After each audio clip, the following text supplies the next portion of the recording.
Hello student, welcome to my new video. आज हम तुम लोगों को इकोलॉजी के बारे में पढ़ाएंगे जो सेकंड पेपर में है। सेकंड पेपर में दो ग्रुप है, group A and group B. Second paper में ग्रुप ए में हमको कुछ इनवर्टिब्रेट एनिमल्स का, फाइलम इकानोडर्माटा के एनिमल का स्टडी करना है। फाइलम हेमिकॉर्डाटा में बैलेनोग्लोसस का स्टडी करना है। और ग्रुप बी में हम लोगों को इकोलॉजी एंड इकोनॉमिक ज़ूलॉजी का स्टडी करना है। आज तुमको इकोलॉजी के बारे में हम बताने जा रहे हैं। What is ecology? इस पूरे ब्रह्मांड में, इस पूरे यूनिवर्स में दो प्रकार का वस्तु है। एक को हम लोग लिविंग थिंग्स अर्थात बायोटिक फैक्टर्स, और दूसरे को नॉन लिविंग थिंग्स अर्थात एबायोटिक फैक्टर्स कहते हैं। नॉन लिविंग थिंग्स के अंतर्गत soil, air, water, humidity, temperature, sunlight, rainfall, snowfall इत्यादि आता है।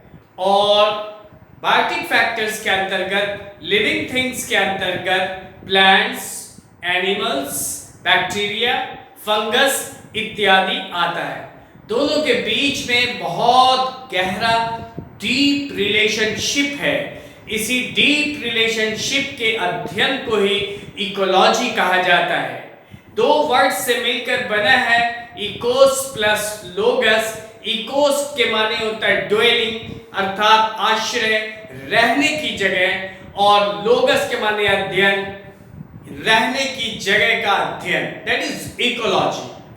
और जो लिविंग थिंग्स और नॉन लिविंग थिंग्स के बीच में जो इंटरैक्शन है, उस इंटरैक्शन को हम इकोसिस्टम के नाम से जानते हैं। दोनों के बीच में जो बड़ा गहरा संबंध है, उस संबंध के अध्ययन को इकोलॉजी, और दोनों के बीच में जो इंटरैक्शन है उसको हम लोग इकोसिस्टम कहते हैं। और शब्द इकोसिस्टम को सर्वप्रथम टैंसले ने यूज किया था। आज हम बात करेंगे कि कितने प्रकार का इकोसिस्टम होता है। इस पूरे ब्रह्मांड में हमने इकोसिस्टम को दो समूहों में विभक्त किया। हमने terrestrial ecosystem and aquatic ecosystem. Terrestrial ecosystem के अंतर्गत desert ecosystem, forest ecosystem, man made ecosystem, grassland ecosystem इत्यादि आता है। और एक्वेटिक इकोसिस्टम के अंतर्गत फ्रेश वाटर इकोसिस्टम, उसके बाद मैराइन इकोसिस्टम तथा ईस्चराइन इकोसिस्टम आता है। किसी भी इकोसिस्टम में तीन घटक होता है। लिविंग थिंग्स का तीन घटक होता है और नॉन लिविंग थिंग्स का अलग वर्णन किया जाएगा। ये जो लिविंग थिंग्स जो है किसी भी इकोसिस्टम में, वह तीन प्रकार का होता है, जिसको प्रोड्यूसर, कंज्यूमर एंड डिकम्पोजर के नाम से जानते हैं। प्रोड्यूसर का मतलब ऑटोट्रॉफ होता है। ऑटोट्रॉफ, ऑटो माने सेल्फ, ट्रॉफ माने फूड, TROPH ट्रॉफ माने फूड, जो अपने भोजन का निर्माण स्वयं करता है, दैट इज प्रोड्यूसर। कौन अपने भोजन का निर्माण स्वयं करता है? Green plants. तो ऑटोट्रॉफ अर्थात प्रोड्यूसर का एग्जाम्पल क्या हो गया? Green plants. कंज्यूमर जिसको खर्च करता है, प्रोड्यूसर को खर्च करता है। कौन यूज करता है? उसको यूज करने वाला एनिमल्स है, चाहे वो हर्बीवोरस हो, चाहे वो कार्निवोरस हो, चाहे वो ओमनिवोरस हो। हर्बीवोरस डायरेक्टली उसको कंज्यूम करता है, जबकि कार्निवोरस इनडायरेक्टली उसको कंज्यूम करता है। और तीसरा डिकम्पोजर।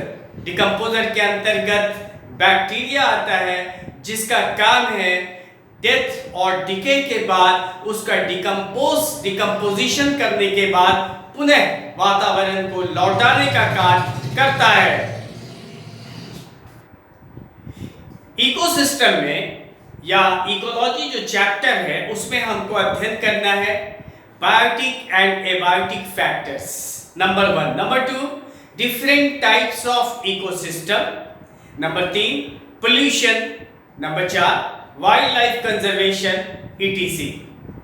पोल्यूशन, जिसको आप हिंदी में प्रदूषण बोलते हैं। What is pollution? Any undesirable change in the natural composition of air, water or soil is called pollution. Different types का pollution होता है. The substance which causes pollution is called pollutant. प्रदूषण जिसके कारण होता है, जिस वस्तु के कारण प्रदूषण होता है उसे प्रदूषक कहा जाता है. पॉल्यूटेंट्स, प्रदूषक या पॉल्यूटेंट्स दो प्रकार का होता है, biodegradable pollutants and non degradable pollutants.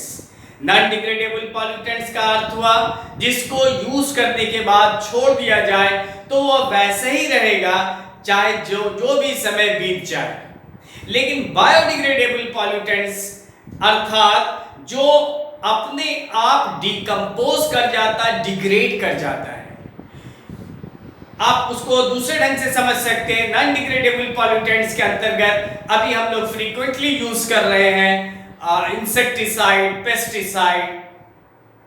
Specially हम लोग यूज कर रहे हैं इंसेक्टिसाइड और पेस्टिसाइड में हम लोग यूज करते हैं DDT, BHC, DDT that is dichloro diphenyl trichloroethane.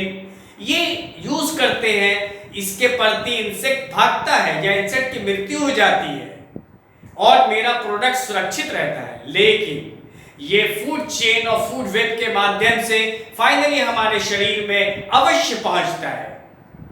ये नुकसान करता है. ये मिट्टी में, ये धरती पर वैसे ही रहेगा पड़ा हुआ जब तक कि उसको केमिकल, उसका ट्रीटमेंट ना किया जाए. आज के डेट में हम लोग पॉलीथीन बहुत अधिक यूज कर रहे हैं. What is polythene?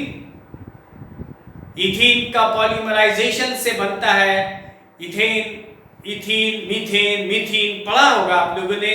इथेन के पॉलीमर को हम लोग पॉलीथीन बोलते हैं जो नॉन डिग्रेडेबल पॉल्यूटेंट है और आज के डेट में ये वाटर पॉल्यूशन का सबसे बड़ा कारण है. आज के लिए इतना ही. कल फिर अगला वीडियो देंगे. इसी से संबंधित वीडियो दिया जाएगा, आपको अपलोड करेंगे. और घर में रहिए और सुरक्षित रहिए. कोरोना एक वायरस है, समझ रहे हैं आप लोग, और वायरस का कोई इलाज नहीं. आज के डेट तक दुनिया के किसी भी वायरस, चाहे वो किसी भी प्रकार का वायरस हो, उसका ट्रीटमेंट नहीं आविष्कार हुआ है.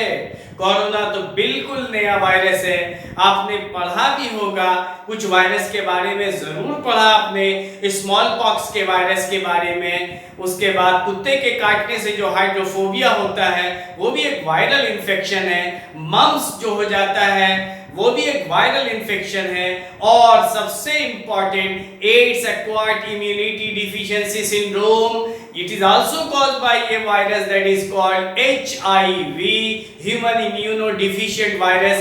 किसी भी वायरस का इलाज नहीं है. कोरोना तो बिल्कुल न्यू वायरस है, उसका भी इलाज या कोई वैक्सीनेशन अब तक पॉसिबल नहीं हुआ है. इसलिए इससे बचने का एकमात्र उपाय है घर में रहिए और सेफ रहिए.